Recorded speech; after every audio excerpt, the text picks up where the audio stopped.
Përshëndetje TikToku. Ritakohemi me mrekullinë e radhës. Yamaha T-Max 530 viti 2015. Kush ka thënë që Yamaha T-Max nuk bën defekte? Kush ka thënë që ta Yamaha T-Max nuk i do gjërët në kilometrat e tij, serviset? Është shumë gabim, pra është një motor që do servis çdo 25000 km, servis të kujdesshëm dhe nga profesionistë dhe me pjesë origjinale. Sepse ky motor del sportiv nga fabrika. Është një motor që prodhon rreth 35 kW fuqi dhe del një motor sportiv nga fabrika dhe ka një fuqi të madhe, duke qenë që gjithë gjërat i ka nga dy freksiona, 2 variatore, freksion vaj, 2 pistona, 2 kandele, çdo gjë herë 2.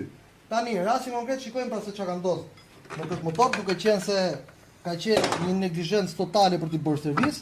Shikoni pra rripin e këtij motori se si është katandisur. Shikoni pra se si është bërë. Kështu që kjo gjë është komplet pa sens, shikoni pra.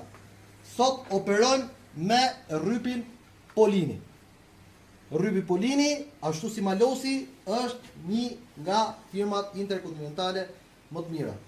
Që do të vendosim këtë motori, gjithashtu do të servirim dhe një palë rule Malosi për respekt.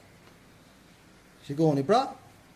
Ndaj, ju lutem, kontrolloni motorat, që motorat mos ju lejnë mes rrugës, si në rastin e këtij, në rastin e shumë motorave të tjerë, që ta gëzoni motorin tuaj dhe mos mërziteni. Faleminderit.